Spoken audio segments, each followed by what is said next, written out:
Well, I'm vegetarian, so I have to be careful when I'm somewhere I don't know so well. To make sure I don't eat any meat or fish. So I guess on the whole, I'm pretty cautious with what I eat, and I generally like to stick with what I know and take the safe option. I am happy to experiment and give something new a go, but I do need to know 100% that it's okay for me. On a number of occasions in different countries, I've been told something is vegetarian and it turns out it's got fish in it or ham. I think the concept of being vegetarian is quite different in different cultures, so I generally like to play it safe. But if I'm confident that something is okay, then I'm happy to try it out. I'd say I'm quite adventurous when it comes to food, and always open to new experiences.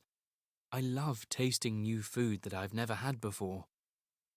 That's one of the great things about travel, one of the things I really look forward to new food and new tastes.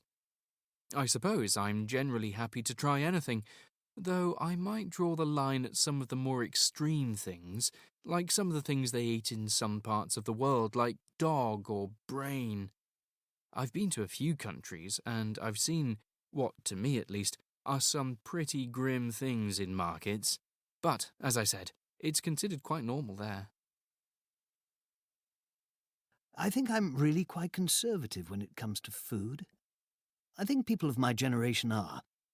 We grew up with much less variety than we have today, and I suppose that's reflected in our tastes.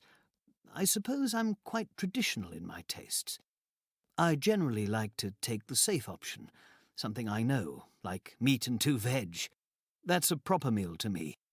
I'm not so keen on rice and pasta and fancy things like that.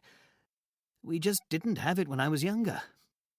No, when it comes to food, I wouldn't generally eat anything too different. It'd be a waste if I didn't like it.